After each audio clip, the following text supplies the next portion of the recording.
சண்டைக்கு அப்புறமும் நாங்கள் எப்படா கல்யாணம் பண்ணோன்னு ஹீரோ கேட்குறாங்க. அதுக்கு அவங்க ஃப்ரெண்ட்ஸ் சொல்கிறாங்க, ஒரு நாள் அந்த பொண்ணை பார்க்கறதுக்காக அவங்க வீட்டுக்கு போயிட்டு இருக்கும்போது அப்பாவை நீ ஆக்சிடென்ட் பண்ணிட்ட, ஹாஸ்பிட்டலில் சேர்த்தப்பறம் தான் ஒரு உண்மை தெரியுது, அவருக்கு பிரெயின் டியூமர் இருக்குன்னு.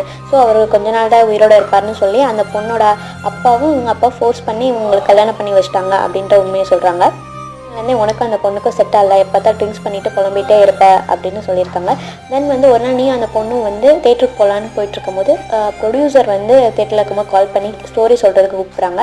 ஸோ நீ கிளம்பிடுற அந்த பொண்ணை விட்டுட்டு. ஸோ அந்த பொண்ணு தனியாக தான் வீட்டுக்கு வந்திருப்பா. அன்றைக்கி நைட்டு ஒரு மர்டர் நடந்திருக்கும், அதை அந்த பொண்ணு பார்த்துருப்பா. அடுத்த நாள் நியூஸில் அவங்க வீட்டில் வேலை பார்க்குற பையன் இறந்துட்டான், ஆக்சிடெண்ட்டில் இறந்துட்டான்னு நியூஸ் வரும்.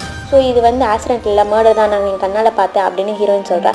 ஸோ இதை நீ போலீஸ் ஸ்டேஷனில் சொல்லணும், நீ வா என் கூடன்னு சொல்லி ஹீரோ கூப்பிட்றாரு. அதுக்கு அந்த பொண்ணு தயங்குறா, அவங்க அப்பாவை பார்க்குறாங்க. ஸோ நீ என்னை நம்பி வா, நான் உனக்கு ஏதோ அவன் பார்த்துக்கிறேன் ஹீரோ சொல்கிறாங்க. அவள் பயந்துடுறா. ஸோ இதை வச்சு என்னை நீ நம்பல இல்லை, ஸோ இந்த நம்பிக்கை இல்லாமல் நம்ம வாழ வேணாம்னு சொல்லி இதில்